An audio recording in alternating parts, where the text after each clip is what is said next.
Good morning मित्रांनो, आपण बघत आहात ही प्रोजेक्शन मशीन आहे. या प्रोजेक्शन मशीनचं मॉडिफाय करायचं चालू आहे. त्याच्यात जुनावाला S7300 PLC होता, तर जुन्यावाले ट्रान्सफॉर्मर होते. पहिला डायरेक्ट ट्रान्सफॉर्मरवरून सप्लाय देऊन वेल्ड होत होतं, कंटिन्यू सप्लाय होत होता. आता आपण SCR वरून कंट्रोलिंग केलेलं आहे. सर्व ड्राईव्ह नवीन यूज केलेलं आहे. सर्व मोटर नवीन आता आणलेलं आहे, 7.30 वॅटचे आहे. चला आपण बघूया आता. या, हा आपला कन्व्हेयर आहे, छोटी ट्रॉली आहे.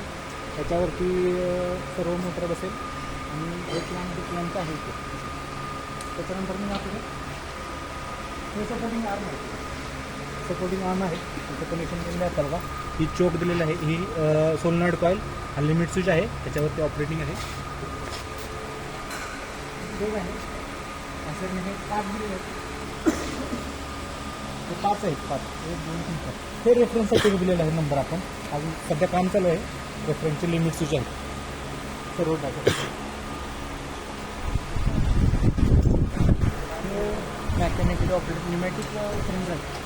आमचा नाही बघायचं इकडे. हे वेल्डिंगसाठी 2 पिन टॉप आहेत. इथं वरती पिन बसले जातात, तिथून इथं अपलोड होतात, इथे येतात, त्याच्यातून खाली इथे येतात, इथं सेन्स होतात, त्याच्यानंतर मी इथे येतात, इथे घेते इथे घेते आणि हे दोन्ही जॉ एखाद्या चिटकतात, पाईपला वेल्ड होतं. अशा पद्धतीने हे पाईप जे दिलेले आहेत आपण ते आपण थंड राहण्यासाठी दिलेले आहेत. कुलंट पाईप आहेत, कुलंट पाईप ह्या. हे मशीन गरम होऊ नये, वेल्डिंग मशीन असल्यामुळे गरम होऊ नये त्यासाठी आपण दिलेलं. या आता हे बघा, मॅकॅनिकलचं काम चालू आहे, सिलेंडरचं काम चालू आहे. हा ट्रान्सफॉर्मर दिलेला आहे, छोटावाला एक इथे कंट्रोलिंगसाठी आहे, वेल्डिंगसाठी. बघू शकता, अजून नावाला PLC होता आपला, S7300 होता.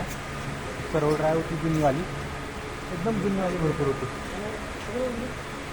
एकदम जुनीवाली भरपूर होती. मग केलं. त्याच्यानंतर इकडं न्यूमॅटिक वॉल बसवलेले आहे. ते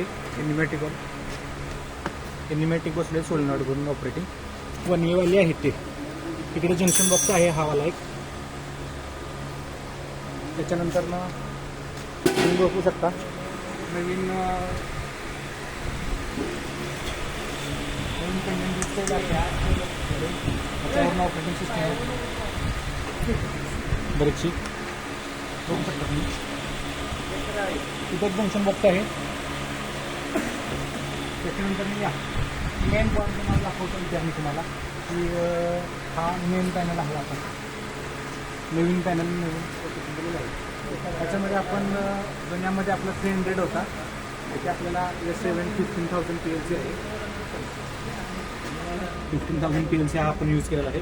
त्याच्यानंतर हा ड्राईव्ह यूज केलेला आहे, सर्व ड्राईव्ह यूज केलेला आहे हा.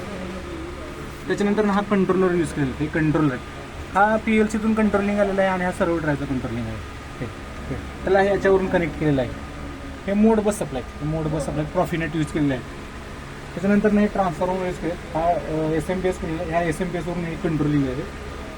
ह्या SMPSवरून हे हा चोक यूज केलेला आहे. ह्या चोकवरून मेन सप्लाय आपण ड्राईव्हला दिला गेलेला आहे. त्याच्यामध्ये हा MPC यूज केलेला आहे, मोटर प्रोटेक्शन रिले. त्या 4 फ्यूज आहेत. त्याच्यानंतर रिले बोर्ड आहे ते खालचे. हे सेपरेटली आपण जर एक्स्ट्रा आपल्याला काही जर यूज करायचं म्हटलं भविष्यात तरी आपण इनपुट आउटपुट एक्स्ट्रा सोडलेलं आहे तिथे. त्याच्यानंतर मेन सप्लाय इथं आलेला आहे, RYB न्यूट्रल. त्याच्यानंतर सर्व ड्राईव्हला सप्लाय इथून गेलेला आहे. परत एनक्लोजरला इथून सप्लाय गेलेला आहे. हे ब्रेकिंग रजिस्टर यूज केलं याच्यात. जुन्यामध्ये ब्रेकिंग रजिस्टर नव्हता, इथं वरती जोडलेलं आहे. सर्व ड्राईव्हमध्ये ओव्हरहीट होती, त्या टाईमला ब्रेक सिस्टीम मारली जाते. त्या टाईमला जो म्हणजे करंट चालत होतो एक्स्ट्रा, तो डिक्रीज करण्यासाठी कुठेतरी तो कमी करायचा असेल त्यासाठी आपण ब्रेकिंग रजिस्टर यूज केलेला. त्याच्यानंतर हा HMI आहे, S7300. टचपॅड डिस्प्ले आहे हा HMI. टचपॅड डिस्प्ले HMI हा, त्याला टचपॅड डिस्प्ले बोलतात. त्याच्यानंतर इथे SCR यूज केलेला आहे. हा SCR यूज केलेला आहे. त्याच्यावरून वेल्डिंग केलं गेलं जातं.